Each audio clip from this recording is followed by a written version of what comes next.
안녕하세요, 그냥효입니다. 오늘은 코스피에 대한 이야기를 해보도록 할게요. 자, 코스피 굉장히 좀 오랜만에 이야기하는 거긴 한데 제가 요즘에 이제 코스피에서 돈 벌 수 있을 것 같습니다, 여러분. 이런 얘기를 좀 많이 하고 있어요. 그래서 코스피 올라갈 것 같아요. 제가 생각할 때 코스피가 올라갈 것 같은데 우선은 첫 번째로 왜 올라야 하지? 이 질문을 먼저 좀 해보는 게 필요할 것 같습니다. 아니 뭐 코스피 투자하는 사람들만 오르면 되지. 왜 자꾸 뭐 코스피가 올라야 된다라고 얘기하는 거야? 저는 제 생각에는 이 코스피가 오르는 것은요, 국가 경쟁력 측면에서도 되게 중요한 것 같아요. 그래서 올라야 한다라고 봅니다. 올라야 한다. 그러니까 이제 오른다 안 오른다가 아니라 일단 당위적인 측면에서 올라야 된다라고 생각하는데요. 그 가장 큰 이유가 뭐냐면은 바로 조달 비용이라는 개념 때문에 그래요. 제가 회사를 만들고 나서 보니까 얼마나 싸게 돈을 조달할 수 있느냐, 이것이 이제 사업을 하는데 핵심 중에 핵심이더라고요.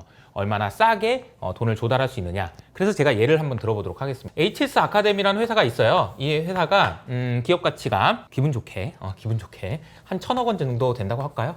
기분 좋네요. 네. 그럼 1,000억 원 정도 된다고 하면은 만약에 여기서 제가 10%를 여러분들에게 드릴 테니까 돈을 주세요라고 이제 유상증자를 한다라고 해봅시다. 1,000억 정도의 가치가 있는데 10% 드릴게요라고 하면 얼마를 제가 받을 수 있죠? 1,000억이라는 가치를 인정받았을 때 10%를 만약에 조달한다 라고 하면은 HS 아카데미라는 회사가 조달할 수 있는 규모는 100억이 되겠습니다. 계산하기 쉽죠? 네, 1,000억의 가치인데 10%다? 그러면 이제 100억이 되는 겁니다. 그런데 만약에 1,000억이 아니고 이게 1조라면 얼마나 좋을까요? 진짜 1조라면 얼마나 좋을까? 좋죠? 근데 똑같은 10%면 얼마입니까? 이번에는 100억이 아니라 1,000억을 조달받을 수 있게 되는 거죠. 제가 여러분들에게 10%를 드렸을 때 받을 수 있는 금액 100억이 아니고 1,000억이 되는 겁니다. 즉 다시 말하면 주가가 올라간다라는 얘기는 조달 비용이 싸진다라는 얘기예요. 극단적인 예시가 또 있죠? 얼마 전에 회사를 만들었던 일론 머스크 회사죠. xAI가 최근에 보니까 기업 가치가 24빌리언 달러라고 하더라고요. 그럼 이게 이제 거의 우리나라 돈으로 30조 원이나 되는 돈인데 30조 원이나 되는 기업 가치를 인정받았다. 그러면 10% 주면 얼마죠? 3조를 땡길 수 있다. 이런 얘기가 되겠습니다. 즉 다시 말하면 코스피가 올라야 하는 이유는 그 기업, 우리나라에 있는 기업들이 조달 비용을 싸게 해주기 때문이고, 이 조달 비용이 싸다라는 것은 곧 국가의 경쟁력과도 이어진다라고 보시면 되겠습니다. 물론 말도 안 되게 비싸게 거래되라는 얘기는 아니고요. 너무 싼 것은 적정한 평가를 받는 것이 반드시 필요한데 코스피는 지금 너무 싸다라는 겁니다. 싸다. 지금까지 제가 설명드린 것은 코스피가 왜 올라야 하나, 이 당위성에 대한 이야기를 한 거예요. 당위성. 이건 꼭 올라야 합니다. 우리나라를 위해서 올라야 돼요. 그런데 그동안 너무 쌌잖아요. 근데 싼 이유가 없었나? 있었습니다. 사실은 코스피가 싼 이유 너무 많았죠. 제가 수도 없이 말씀드리지 않았습니까? 근데 제가 생각할 때는 지금부터는 코스피가 싼 이유가 좀 해소되면서 코스피가 올라갈 수 있을 거라고 생각하는 이유가 3가지가 있습니다. 제가 오늘은 이 3가지 이유, 코스피가 오를 수 있다고 생각하는 3가지 이유에 대해서 설명을 드려보도록 하겠습니다. 첫 번째 이유가 제일 중요한데, 첫 번째 이유, 주가가 오르는 이유는 복잡한 이유 필요 없습니다. 딱 한 가지만 있으면 돼요. 그냥 누가 사면 됩니다. 누가 사주면 올라요. 누가 사는 사람이 더 많으면 파는 사람보다, 그러면 오릅니다. 근데 누가 사줄 것 같냐면 저는 외국인이 좀 사줄 것 같습니다. 물론 제가 외국인이 아니기 때문에 정확하게 알 수는 없지만 첫 번째 이유는 외국인이 달러가 보니까 약세가 되고 있거든요. 그리고 원화는 강세가 되고 있어요. 적어도 강세까지는 아니더라도 막 1,500원 가고 1,600원 가고 그럴 것 같지는 않아요. 그러면 외국인 투자자 입장에서는 코스피를 투자해 볼 만한 대상으로 삼을 수가 있습니다. 물론 원화가 엄청나게 더 강세가 돼서 이제 원화가 뭐 800원 가고 600원 가고 이래요. 이런 건 아니더라도 일단 원화가 안정된다, 환율이 안정된다라는 것만으로도 외국인 입장에서는 사볼 만하다라는 생각이 든다는 거죠. 두 번째로는 6월 달에 MSCI 선진국 지수에 편입될 수 있다는 얘기가 나올 수 있을 것 같아요. 물론 안 될 수도 있지만 될 가능성도 있다. 그래서 제가 생각할 때는 외국인이 코스피를 살 것 같습니다. 좀 사줘 그냥. 두 번째 이유는요.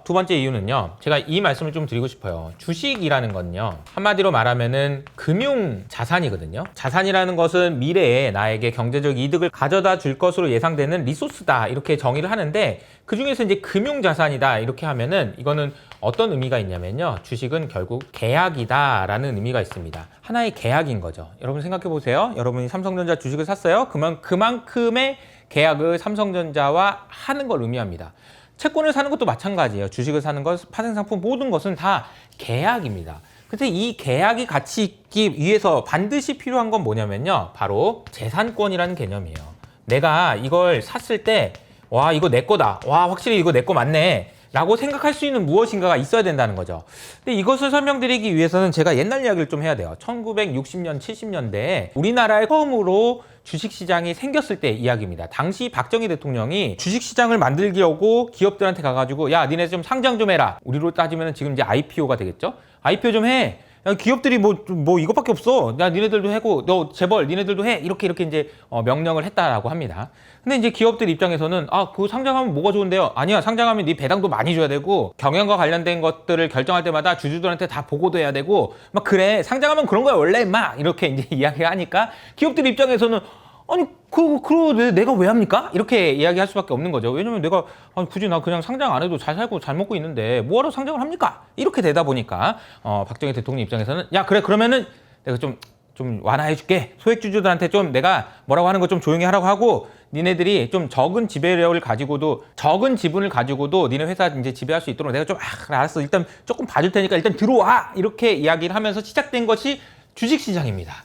그러니까 주식시장은 사실 처음 생겨났을 때부터 이 재산권이 제대로 인정됐냐? 이게 잘 인정이 안 됐다라는 겁니다. 우리 역사가 그렇습니다. 근데 뭐 이게 잘못됐냐라고 생각해보면 그때 그렇게 안 했으면 주식시장 자체가 없었을 수도 있으니까 잘못됐다라고만 볼 수는 없지만 어쨌든 확실한 건 우리나라는 처음 시작부터 재산권을 인정받지 못하면서 시작됐다. 반대로 부동산 같은 경우에는 1950년대 전쟁 끝나자마자 니네들 이거 땅 니네 거야. 니네 걸로 하고 니네 여기서 농사진 거 있으면 다 니 가져. 이렇게 하면서 이제 토지에 대한 재산권은 확실하게 인정해 준 반면에 주식에 대한 재산권은 인정받지 못했다. 이러면서 이제 사실 우리나라는 부동산이 주식보다 훨씬 더 좋은 자산, 나의 부를 저장해 놓기 좋은 자산으로 자리매김하고 그 현상이 지금까지 이어졌다라는 거죠. 근데 우리나라에 이런 부분들이 변화가 시작되고 있는 것 같습니다. 제가 사실 4년 전에 세이브 코스피를 한다고 해가지고 주식시장에서 재산권 인정해주세요 라고 제가 정말 이제 여기저기 망토 입고 뛰어다니고 그랬었는데 그때에 비하면 지금 굉장히 좋아지고 있는 것 같고요. 앞으로 새로운 정부가 누가 되든지 간에 이 부분에 대한 것이 인정될 가능성이 커서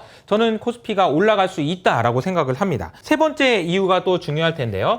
주식시장에서 돈을 벌려면은 결국은 이제 이익이 올라가야 됩니다. 이익이 올라갈 수 있냐? 이거는 뭐 여러 가지 어려운 환경에서 우리나라가 과연 가능할까? 라는 생각을 할 수 있지만 사실 일부 섹터에서 뭐 조선이라든지 방산이라든지 혹은 미용기기라든지 화장품이라든지 그리고 금융이라든지 등등 여러 가지 많은 섹터들에서 지금 이익이 올라가고 있는, 이익이 개선되고 있는 놀라운 일들이 발생하고 있습니다. 이런 sek터들의 실적 발표를 보면은 1분기 실적하고 나서 와 깜짝 놀랐어요. 와 잠깐만 너네 200억 벌던 회사가 2천억을 벌었어? 어떻게 벌었어?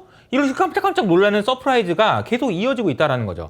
근데 여기서 제가 한 가지 좀 주목해서 보고 있는 것이 하나 있는데요. 아마 이제 다음 달에 샤오미가 여의도에 있는 IFC에 상륙할 것 같거든요. 근데 이 샤오미가 들어오게 되면은 무슨 문제가 있냐면은 엄청 싼 전자기기들이 많이 들어올 것 같습니다. 그래서 패드도 그렇고요. 뭐 PC도 그렇고요. 스마트폰도 그렇고요. 진짜 쌀 것 같거든요.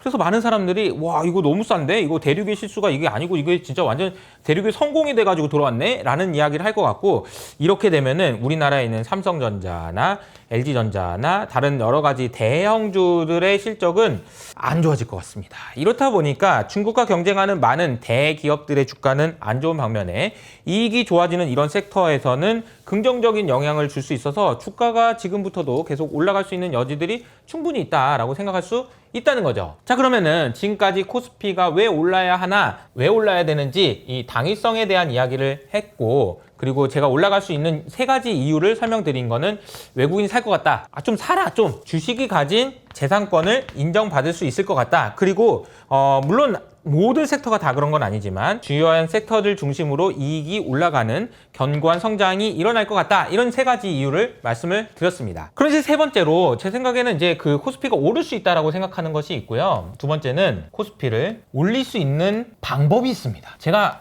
놀라운 방법이 하나 있어요. 사실 최근에 제가 대선 후보 2명을 인터뷰했는데 한 분도 와달라고 제가 말씀을 드리고 있는데 아직은 연락이 없어요.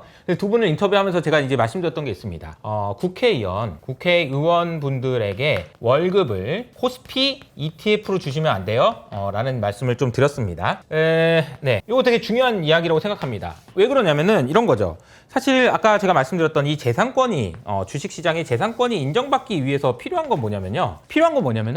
법이나 제도들이 바뀌어야 돼요. 근데 법이나 제도를 결정하는 분들은 국회의원 분들이잖아요. 그래서 저는 국회의원분의 월급을 코스피 ETF로 주는 거 정말 도입해야 되지 않나 이런 생각을 좀 하고 있습니다.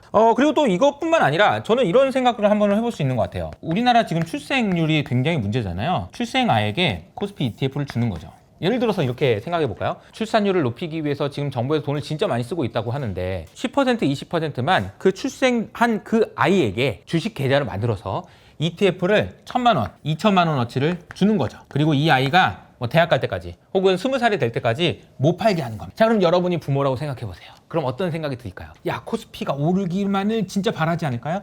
코스피가 오르는 것이 모두에게 이익이 되도록 만드는 이해관계를 일치시키는 것이 가능하다면 저는 코스피가 올라갈 수 있을 거라고 생각합니다. 근데 이게 우리나라만 했던 건가? 아니에요. 미국도 그렇게 했습니다. 미국 같은 경우에는 1960년대에 똑같이 미국도 주식시장에서 개인들의 투자 비중이 높았는데 개인들이 가지고 있는 투자 비중을 한 군데로 많이 몰아넣었어요. 이게 뭐냐면은 401k라는 거죠. 그래서 미국의 개인들은 연금에다가 주식을 다 몰아넣습니다. 그리고 팔지 못하도록 손을 꼭 묶임을 당한 거죠. 개인들 같은 경우에는 주가가 오르면 좀 이익 실현하고 싶은 그런 욕구들이 크잖아요. 그래도 못 팔게 만든 겁니다. 그래서 미국 사람들은 주식을 못 팔게 해놓은 상태에서 주가를 올려버린 거죠. 그러니까 미국 사람들은 갑자기 엄청난 부자가 됐습니다. 근데 누가 올렸을까요? 잘 생각해 보시면 여기서 외국인들이 이때부터 엄청나게 미국 주식을 샀다는 거죠. 그러니까 사실 우리나라도 외국인들이 사기 전에 우리도 많이 사가지고 돈 좀 벌었으면 좋겠다 이런 생각도 좀 들고, 어쨌든 미국에서는 401k를 통해서 국민들이 주식을 갖게 만들고 이해관계가 일치시킨 다음에 기업들이 주가가 오르면은 모두가 좋은 그런 환경을 만들고 나서 주가가 올랐고 실제로 그 외국인이 그런 현상들을 도와주고 있다. 우리나라도 안 될 게 뭐냐 라는 생각을 할 수 있다라는 거죠. 자, 그러면 지금부터는 제가 개인적으로 생각할 때 지금 코스피에서 투자 가능한 섹터들, 유망한 섹터들을 몇 가지 아이디어를 중심으로 말씀드려 볼게요. 제가 생각할 때 첫 번째로는 조선과 방산입니다. 조선과 방산은 실제로 이익도 좋아지고 있고요. 이 시대의 부름을 받은 그런 섹터인 것 같아요. 근데 문제는 뭐냐면 미국 트럼프가 조선 좋다고 전화했어. 오케이, 알았어. 그리고 오늘 아침에 보니까 트럼프가 야, 우리 국군은 미국만 지킨다. 딴 나라 알아서 해라. 야, 그러니까 이제 방산 얼마나 좋습니까? 다 좋아요. 좋은데 재밌는 사실은 이 섹터들이 그동안 굉장히 어려움을 겪다 보니까 밸류 체인이 다 망가졌다라는 거예요. 그러다 보니까 새로 물건을 만들어 달라고 발주는 오는데 아이고, 이거 밸류 체인들이 왜 이렇게 돼 있어? 아이고, 어떻게 알았어, 웃돈을 줄 테니까 너네들도 돈 벌어야지 하면서 산업이 다시 되살아나고 있는 과정이다 보니까 이익이 계속 서프라이즈가 나는 일이 생긴다라는 거죠. 여기에 이제 플러스 이런 거 관련된 것이 원전 섹터들도 지금 요즘에 엄청나게 호황을 누리고 있다라는 겁니다. 두 번째로는 저희가 주목하고 있는 거는 7월 달에 중국인 단체 관광이 들어올 수 있을 것 같은데요. 인바운드와 관련된 섹터들도 좋을 것 같아요. 근데 인바운드 그러면은 과거에는 호텔, 카지노, 면세 뭐 이런 것만 관심이 있었잖아요. 근데 요즘에는요. 인바운드, 해외에서 외국인들이 우리나라에 들어와가지고 뭘 많이 하냐면요. 미용기기 섹터에 엄청난 큰 수혜를 보고 있다라고 합니다. 그리고 화장품도 인바운드는 아니지만 유럽에서, 미국에서 우리나라 화장품이 대박! 이런 분위기가 연출되고 있다는 거죠. 여러분 프랑스 여행 가면은 몽주 약국 이런 데 가가지고 와, 이 화장품 진짜 프랑스 거 역시 제일 좋네 이러면서 샀던 경험 있잖아요. 근데 요즘에는 프랑스에서 우리나라에는 화장품이 팔리기 시작했다는 거예요. 유럽에서 우리나라 화장품 팔리기 시작, 대박 아닙니까? 근데 이런 변화들이 일어나고 있다는 겁니다. 이런 변화들이 일어나고 있다는 것도 특징이고요. 세 번째로는 저는 이제 금융 섹터들도 관심을 가져야 된다라고 생각하거든요. 근데 이제 우리가 국민연금 이야기할 때 국민연금 그러면 2057년에 고갈된다는데 그거 뭐야? 라고 이야기하는 비판만 많이 하지 앞으로 10년 동안 국민연금의 자산이 올라간다는 얘기는 안 해요. 앞으로 10년 동안 자산이 성장해? 그런 섹터가 별로 없잖아요. 그래서 금융 섹터에서도 굉장히 좋은 투자 아이디어들을 만들 수 있을 것 같고요. 네 번째로는 저 PBR이라고 하죠. PBR이 낮은 섹터인데 배당을 많이 주는 섹터들이 있어요. 그리고 자사주를 하는 섹터들도 있거든요. 그럼 요거는 이제 사실 상법 개정이 되든 아니면은 배당의 분리과세가 되든 여러 가지 관점에서 의미 있는 주가 상승을 이뤄낼 수 있고 벌써부터 지금 꿈틀꿈틀 주가가 올라가고 있다라는 겁니다. 코스피에서 투자할 수 있는 섹터들이 이렇게 다양하다라는 것도 사실 어떻게 보면은 주가가 오를 수 있는 이유가 되니까 여러분이 코스피에 관심을 좀 더 많이 가져보시면 좋겠다라는 말씀을 드렸습니다. 자, 오늘은 제가 코스피가 올라야 되는 당위성에 대한 이야기, 꼭 올라야 됩니다 이거는. 근데 오를 수 있을 것 같아요 라는 이야기를 했고요. 올릴 수 있는 방법에 대한 아이디어도 말씀드렸습니다. 그리고 어떤 섹터들이 좋을 수 있을 것 같습니다 이런 얘기를 드렸는데, 오늘 내용은 사실은 저희 이호석 아카데미 네이버 프리미엄 콘텐츠에 계속해서 이야기를 하던 내용이었습니다. 그래서 관심 있는 분은 밑에 있는 댓글을 통해서 확인해 보시기 바라고요. 오늘 내용이 좋으셨다면 좋아요와 구독 버튼을 잊지 마시기 바랍니다. 지금까지 그냥이었습니다.